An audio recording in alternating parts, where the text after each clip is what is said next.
It's time for Declare Your Independence with Ernest Hancock. Believe me when I say we have a difficult time ahead of us. But if we are to be prepared for it, we must first shed our fear of it. I stand here without fear because I remember that I am here not because of the path that lies before me, but because of the path that lies behind me. I remember that for 100 years we have fought these machines.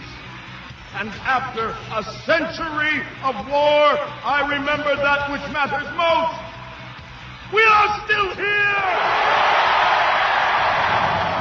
Tonight, let us make them remember we are not afraid!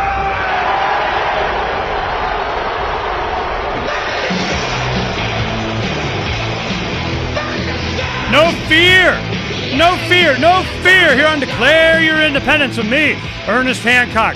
You know, I'm so excited. You know, imagine this. Let me tell you my history. I was born in 1961. I lived in Florida till I was 12. So like 72, 73, I moved to Arizona.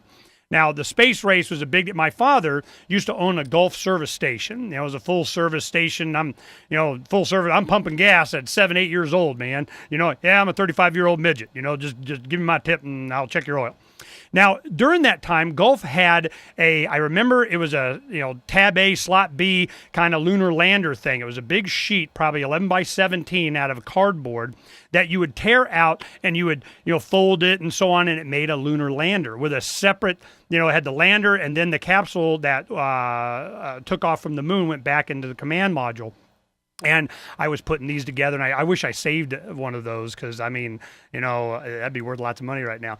So I was so enraptured with the space race, just like everybody was. And I thought that by the time, they had the space shuttle, they finally got that going, Enterprise, of course, and it was all PR.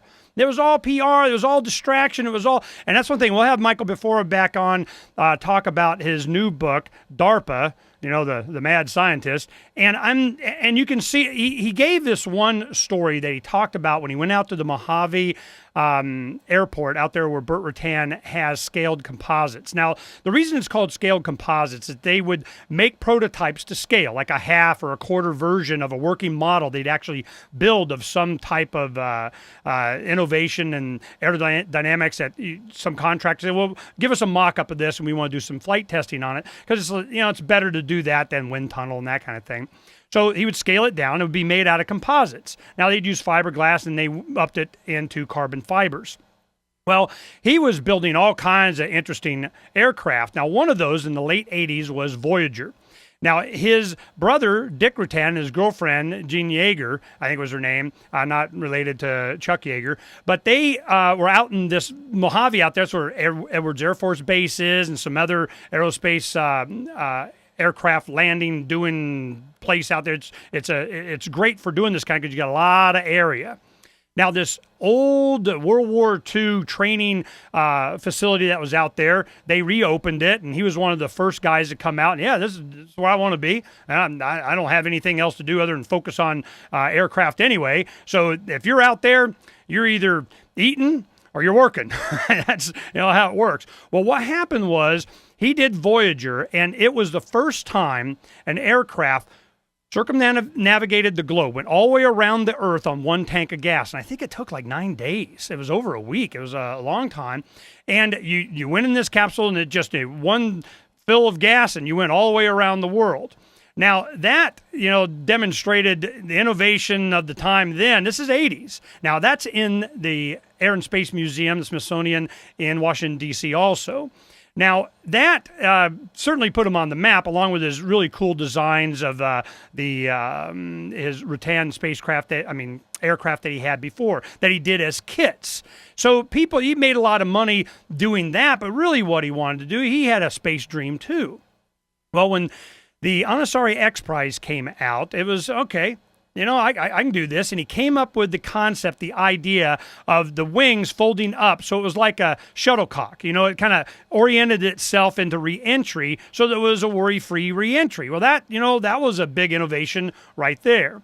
Well, Richard Branson of Virgin Galactic, Virgin Records, Virgin cell phones, Virgin Airlines, Virgin.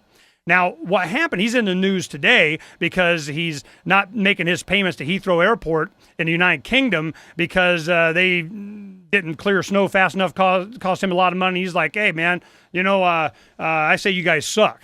So he's always in the news for something. Now, he's done a lot of transatlantic and transpacific hot air balloon stuff. He's a big promoter, and he's risking his life. But is he risking his life and that of his mother and family by being one of the first people to do Spaceship Two, go into space and back down? He doesn't think so because he has faith in the design. Well, after Spaceship One, he went to Bert and he said, build me a fleet. We're going to space, and the tourism dollars are flooding in. It's going to happen. Now, what kind of dangers are there? Well, there's always danger. I mean, you're dealing with space travel. You're dealing with rocket engines and stuff. But he's got faith in it. I have faith in humanity. I have faith in us. I have faith in the imagination of people that is going, and this is going to attract a lot. And I know where we're going with this. I have increasingly come to the realization, as a science fiction fan and reading a lot of stuff, my mind was way out here. And you find out that the obstacles are your very own government. Think about it. When you're in space and you're looking at the Earth, you're not seeing little colored spaces, on a map. You're seeing we're all Earthlings. We are residents of this planet, this beautiful planet. And as humanity, they want to carve us up and then pit us against each other, and then the government's offered a referee with a gun. Yay! That's why we're all about the love-evolution. Well, the love-evolution, the revolution between the ears of peace, of just innovation, of supporting. You want to see what the future is? You look at what's rewarded and what's punished. Is innovation profit? Is that rewarded? No, it's punished. What is rewarded? Sloth, dependency, inactivity. What do you think's going to happen? You reward that, you get more of it. So and that'd be interesting. We'll have Michael on in the future, and we'll be talking about, where are we going with this? Are we going to be looking to government to do all this high-tech innovation of new energy sources, new propulsion technologies? If I can imagine it, it's going to come. Now, this weekend, we had the Consumer Electronics Show. Big show in Las Vegas. And I went up there, and I twisted my ankle really bad, so I was only able to go up and get my credentials and do a little bit of tour and so on. But I had two young men that were around where we were staying. They were sons of some friends I was visiting, and they and nephew of one and so on. Can we go? Give them the badge. Go, man. Go pick up a bunch of stuff. I want to know, I tell you the one thing that I'm interested in. All of the whiz-bang gadgetry, 3D television kind of stuff, I so don't have an interest in. What I was interested in was power, energy. Now, of course, if I thought they had anything to do with propulsion, I'd be interested in that too. Some high science stuff. But, I'm going in, and I'll show you this. Here we go. Now, this is the one thing that I was interested in. Ultra capacitors. This is something that you can, we've been talking about this on the show and so on, where you can plug in your laptop, cell phone, your electric car, 1 Mississippi, 2 Mississippi, 3 Mississippi, boom, fully charged, go, and then you go to the next when you need to recharge it. This is what capacitors do, because they're not a chemical reaction. There's not a chemical reaction you're waiting for it to recharge so that you can discharge it into whatever use that you have for it. It takes electrons and it stores the electrons directly and then puts it in. Now, they have a hybrid. It's a battery ultracapacitor hybrid that's kind of a mix of a lithium ion and a capacitor that you can store. Now, the length of power that it has is not as long, but you can recharge it right away. Innovation without the government. You think DARPA is going to share this stuff with us? Hell no. Oh, in the interest of national security, I'm sure. It's going to be me and you, and we're just going to take this humanity, our minds, and we're going to space.